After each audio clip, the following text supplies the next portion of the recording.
The Utah legislature just proposed a ban on pride flags in schools. It's about time. I mean, it's pissed off the people at the Sundance Film Festival, of course. That's Robert Redford's organization. And so they're upset about it, and they're probably going to move the Sundance Film Festival from Park City to somewhere else now. Boulder, Colorado would be a good place. Oh, yeah, it would. And that's where they're thinking about. It's one of the places they're actually thinking about. And Cincinnati's the other one. I don't. Wait. Maybe they're the only two places in the world that wanted it. I don't know. Which one of these is not like the others? I know, yeah. Are we serious? Yeah. Cincinnati, okay. Weird, but okay. Aspen, Colorado might be a decent substitute for Park City. I don't know, but we'll see if it leaves Utah. It's been there for a long time, a really long time, and it helped make the Sundance Film Festival what it is today, and Sundance, of course, helped Park City too. But here's what Salt Lake City Mayor Erin Mendenhall said as she voiced her support for Utah's LGBTQIA2+ movement. There is not a state in this nation where inclusivity, diversity, and empathy aren't under attack. And everyone has a role in standing up for those values. It's just the opposite of that, Aaron. There's not a state, city, town, village where traditional values in this country are not under attack. You can't get away from this anytime, anywhere.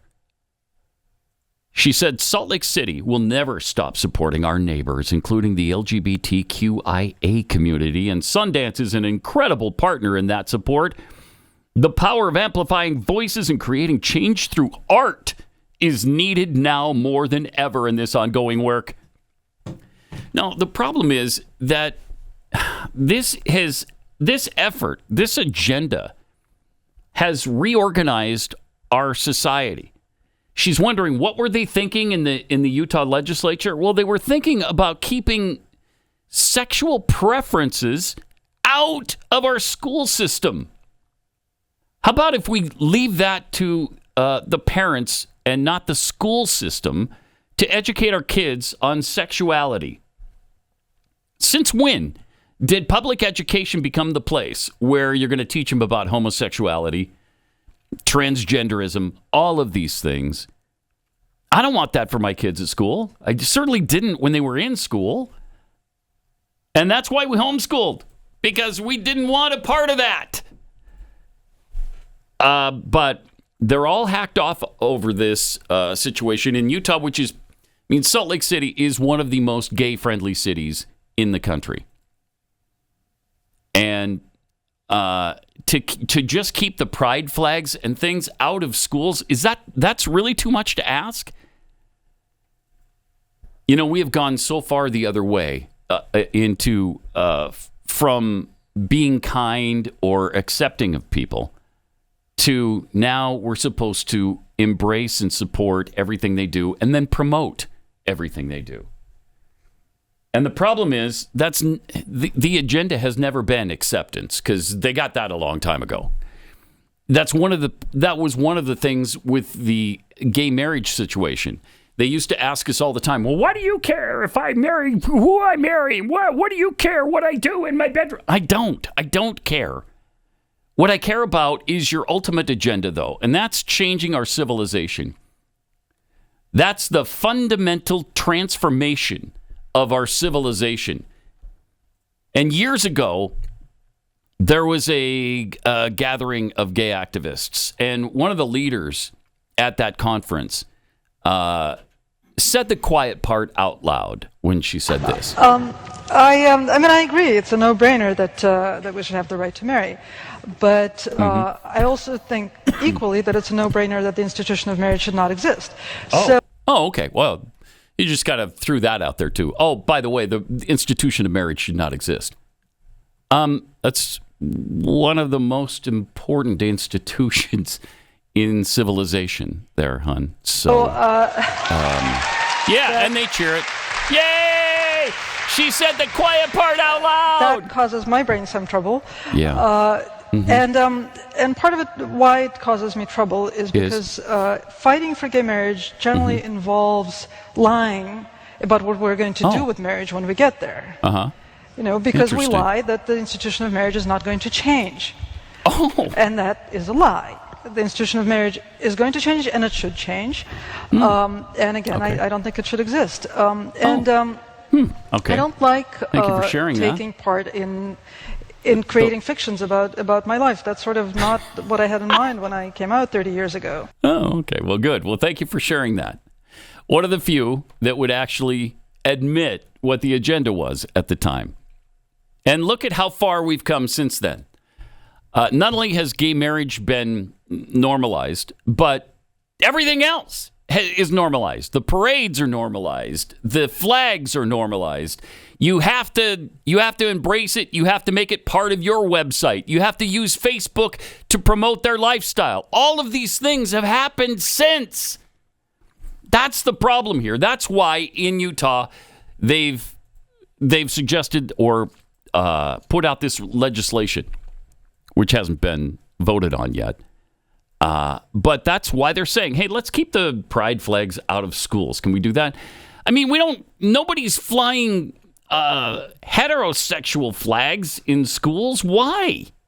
Why does this have to happen? It's incredible. It's incredible. So good riddance to the Sundance Film Festival from Park City if they leave over this. Good luck with that.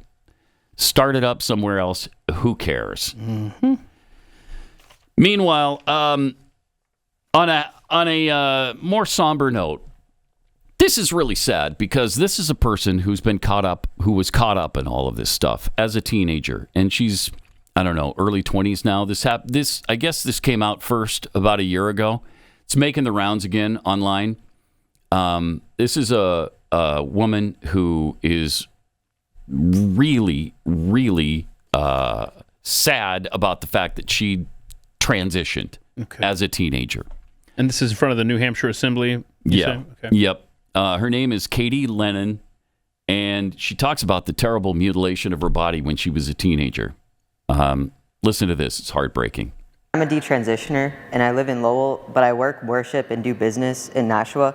And so I'm an active community member of the 603, and I'm here in support of SB 272 today. So like many children and teens today, I identified myself as transgender for years. And when I started to feel confused and ashamed about my developing body, I asked everyone in my life to call me by a new name and use male pronouns to refer to me. So in other words, I went through a social transition from female to male. Everyone in my life immediately affirmed my new identity, either out of full support for it or just to stay neutral and not cause any issues. But the constant affirmation, both active and passive, solidified me in my transgender identity. No one meant to lock me into an identity that would later leave me broken, ashamed, and more confused than before. They were really all just being nice. But the social transition eventually wasn't enough, and I soon felt I needed to take testosterone. And when that wasn't enough, I had a double mastectomy. And when that still wasn't enough, I had a total hysterectomy, including the removal of my uterus, cervix, fallopian tubes, and both ovaries. There's no point of contentment during a gender transition. We get fleeting moments of euphoria, but ultimately one step leads straight into the next. And I thought that in the end I could really become a man, but all I became was a mutilated and abused version of my old self. Social transition is a big deal, and we're lying when we say that any of this is reversible. This is a big decision with lifelong consequences, and New Hampshire doesn't even require that parents be involved. If the roles of mother and father don't include authority over the emotional, social, and physical future of their children, the roles no longer mean anything. Like me, transgender identifying youth have a high risk for depression. The Trevor Project, which is an LGBT advocacy group, reports that 45% of LGBT teens have seriously considered attempting suicide in the past year. More than half of that number is transgender identifying youth. Teachers and school administrators are mandated reporters, and if a child's suspected to be 4 times more likely to attempt suicide than the other students his age, his parents have a right to know, and SB 272 will ensure that parents are notified if their children are identifying with a high-risk community and will allow the parents to decide the next best step for their child. Please vote in support of SB 272 and I'm happy to take any questions. Man, I mean, it just shows you how irreversible this process is. I mean, what is she supposed to do now? She had a double mastectomy. She had her uterus removed.